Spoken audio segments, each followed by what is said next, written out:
States अहम है इस चुनाव में।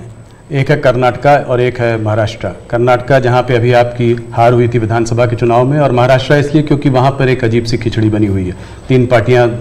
दो पार्टियां टूटी हैं। मेरे दो साथी मेरे साथ हैं। सबसे पहले शुरुआत करते हैं कर्नाटका से। तो हरिप्रसाद जी जो हमारे वहाँ के एडिटर हैं वो आपसे कुछ सवाल पूछना चाहते हैं। हरिप्रसाद जी स्वागत है आपका। ಕರ್ನಾಟಕದಲ್ಲಿ ನೇಹಾ ಹಿರೇಮಠ್ ಮರ್ಡರ್ ಕೇಸ್ ಬಹಳ ಚರ್ಚೆ ಆಗ್ತಾ ಇದೆ. Neha killed inside the campus by Fayaz. Even JP Nadda ji rushed to her house. आप क्या सोच रहे हैं, ये अभी ये फोकस शिफ्ट हो रहा है क्या? कर्नाटक का चुनाव का फोकस ऐसे इश्यूज को शिफ्ट हो रहा है? देखिए, नड्डा जी का कार्यक्रम वहां चल रहा था और इतनी बड़ी घटना घटी थी, और ऐसी चीजों में हमें वो किस दल के थे, वो कांग्रेस के थे, उसकी बेटी की हत्या हो गई तो हमारा क्या, ये हमारे संस्कार नहीं है, न ही हमारी सोच है, और एक मानवीय संवेदना का विषय है। और मैं मानता हूं कि अच्छा हुआ अध्यक्ष जी ने इतनी चुनाव की आपाधापी में भी उनके सांत्वना देने का प्रयास किया है। ये पूरी तरह मानवीय व्यवहार है। मैं भी मैं बताता हूं कि शायद कौन सा चुनाव है मुझे याद नहीं है, लेकिन राहुल जी का कहीं पर हवाई जहाज में कुछ गड़बड़ हुआ तो मुझे पता चला, तो मैंने तुरंत उनको फोन किया। मैंने कहा भाई आपको कुछ दिक्कत हुई है, क्या हुआ है? ये हमारा कर्तव्य बनता है। मैं गुजरात का मुख्यमंत्री था और दमन में मैडम सोनिया जी, फिर हमारे अहमद पटेल साहब, वो सारे लोग, उनका हेलीकॉप्टर एकदम से क्रैश कर गया। मुझे पता चला, मैंने तुरंत फ़ोन किया। मैंने कहा मैं यहाँ से आपको एयर एम्बुलेंस भेजता हूँ।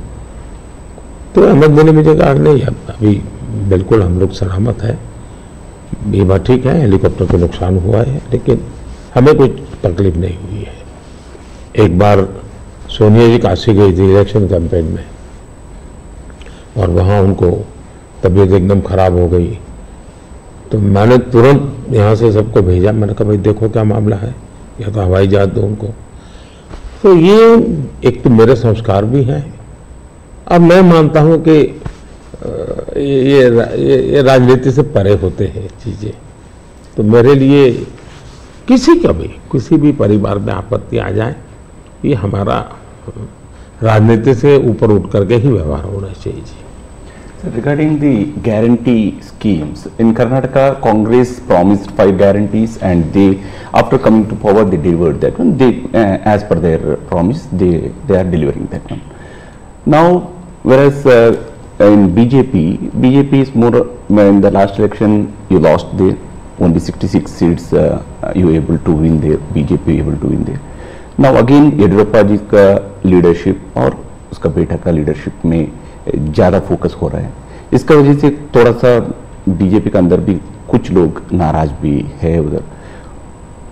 वो एक्चुअली आपका मन में कर्नाटक में अभी बीजेपी कितना सीट जीत सकते हैं, क्या है? नंबर 1, कर्नाटका की जनता पश्चाताप कर रही है कि हमने इतनी बड़ी गलती कर दी, इनको बिठा दिया। तो जन समर्थन हमारा कम नहीं हुआ है, जन समर्थन हमारा बढ़ा है, लेकिन इन्होंने इतने ही कम समय में सीएम कौन, अभी भी वो बात सेटल नहीं हुई है। शपथ हुआ है सीएम का, लेकिन सेटल नहीं हुआ है। अपने आप को सीएम मानने वाले लोग बहुत है उसमें। अब कानून व्यवस्था देखिए, चरमरा गई है, बम ब्लास्ट हो रहे हैं, हत्याएं हो रही हैं, आर्थिक स्थिति पूरी तरह कंगालियत की स्थिति में है। वादे तो बड़े बड़े कर दिए उन्होंने, और फिर टैग लगाए, ऐसा होगा तो ये मिलेगा, वैसा होगा तो नहीं मिलेगा। मतलब आप जनता के साथ धोखा भी कर रहे हो। जब हमने कहा कि भाई हम इन लोगों को आयुष्मान कार्ड देंगे, मतलब देंगे, फिर इफ्स एंड बट लगा करके उसमें बेईमानी नहीं करनी चाहिए। अभी जब हमने कहा कि हम 70 साल से ऊपर के किसी भी वर्ग के व्यक्ति होंगे, इनको आयुष्मान कार्ड देंगे, मतलब देंगे। आप में ये हिम्मत होनी चाहिए।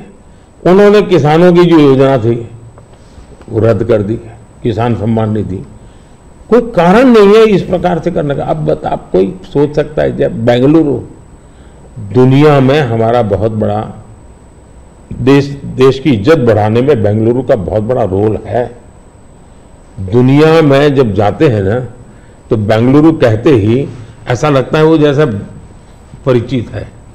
टेक हब के रूप में जाना जाता था, आपने देखते ही देखते इसको टैंकर हब बना दिया, और टैंकर में भी माफियाशाही चल रही है। पानी के लिए लोग तरस रहे हैं। अगर ये जो हालत उन्होंने कर दी है, अब युवाओं के स्कॉलरशिप आपने संख्या भी कर दी, अमाउंट भी कम कर दी, यानी एक के बाद एक आपने ऐसे नेगेटिव काम किए हैं। जिन मुद्दों को लेकर के वोट मांगा, उन मुद्दों को आप वोट दे नहीं पा रहे हैं। अच्छा, डेप्यूटी सीएम वो अपने भाई के लिए वोट मांग रहे हैं, और वो खुद सीएम बन सके इसलिए सब खेल खेल रहे हैं। वो सीएम से हटे इसके लिए भी खेल खेले जा रहे हैं। जहां तक भारतीय जनता पार्टी का सवाल है, हम टीम स्पिरिट से काम करने वाले लोग हैं। भले मेरी टीम ने मोदी को आगे किया, लेकिन मेरी पूरी टीम काम कर रही है जी। उसी प्रकार से येदियुरप्पा जी हमारे वरिष्ठ नेता हैं, लेकिन काम पूरी टीम कर रही है, और टीम मेहनत करती है, लोगों को विश्वास भी है, और हम आगे बढ़ रहे हैं। The second phase selection of Karnataka, in nation it's the third phase, but for us in Karnataka it's the second phase election for 14 seats. There's northern part of Karnataka, majorly drought hit places are there. Now regarding this drought, बारे में already Congress is claiming that we went to Supreme Court. Now central government is forced to give a rightful compensation. What's your opinion? देखिए, सिद्धारा में है कि जब पुरानी सरकार थी और वहां ड्राउट था उस समय, मैंने खुद के ने उनकी पूरी टीम को यहां बुलाया था। एज ए प्राइम मिनिस्टर मैंने उनके टर्म में इनको बुलाया था। बैठ करके मैंने कहा भाई पहले हम जल संचय की योजना हमें बनानी चाहिए। अब जहां तक स्टेट डिजास्टर रिलीफ फंड का सवाल है, हमारी सरकार ने पहले ही जो केंद्र का हिस्सा होता है वो उनके यहां बैंक के खाते में जमा करके दे दिया हुआ है जी। हमारी इंटर मिनिस्ट्रियल टीम उसने भी प्रभावित क्षेत्रों में जो नियम है, पद्धति हो जो हमने नहीं बनाई, कई दशकों से है, उसके अनुसार वो टीम वहां गई है, जाकर के उसने सर्वे किया है। और हर बार ऐसा होता है, जैसे मेरे यहाँ गुजरात में भूकंप हुआ तो मैंने एक मेमोरेंडम भेजा, भारत सरकार ने एक टीम भेजी, उन्होंने सर्वे किया, उन्होंने हिसाब किताब लगाया। अब ये सारी प्रोसेस चल रही है, आचार संहिता आ गई, तो हमने इलेक्शन कमीशन को कहा भाई हमारे सामने ये विषय है, हम इसको जैसा ही आप परमिशन देंगे हम देना चाहते हैं। एनडीआरएफ के तहत अब राशि रिलीज भी कर चुके हैं उस नियम के अंतर्गत।